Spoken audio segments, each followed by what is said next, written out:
Well, I think the original sin of the globalist economic model rests in China and the suppression of the Chinese people, right? That's how they get their cheap labor. They ripped jobs away from the United States, transported them overseas. And that's why you saw all these people work so hard to cover up the origins of COVID-19 in the mainstream media, because they knew if everyone knew that COVID-19 came from the Wuhan Institute of Virology, from the Chinese Communist Party, that would have led to taking down the CCP. So that's why you see on every issue, every mainstream media outlet, even some more mainstream conservative media outlets too, always running cover for the Chinese Communist Party. And I don't think that people quite understand that there are multi-billion-dollar political warfare efforts emanating out of Beijing, specifically trying to curate talking heads in American media. I'm certain not on Real America's Voice, but on other networks, to push the talking points that the Chinese Communist Party chooses. We've uncovered that groups like the China United States Exchange Foundation have been paying to take journalists from basically every news outlet,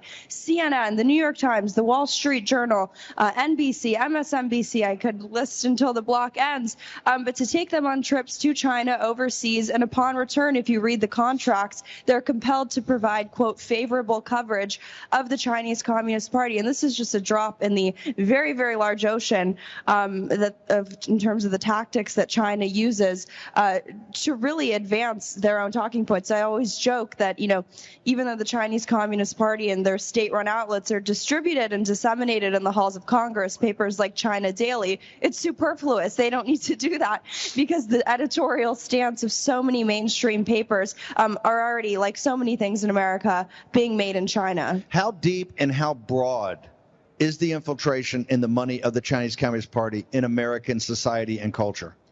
I'll answer that with an anecdote.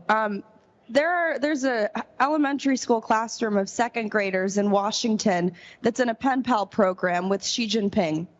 And I know that might be shocking to people. Pen pal program with, a mass dictator, a mass murderer. So when we try to understand why our intelligence agencies are acting like the Chinese Communist Party, treating us like dissidents, really weaponizing information, engaging in full-blown information warfare against the American people, it's because they have officially merged with the Chinese Communist Party. They use their tactics, whether it's intelligence warfare, economic warfare, not kinetic warfare yet, but you see political persecution. You see all the tactics the Chinese Communist Party uses against their own people, and that's why it's so critical to take down the CCP.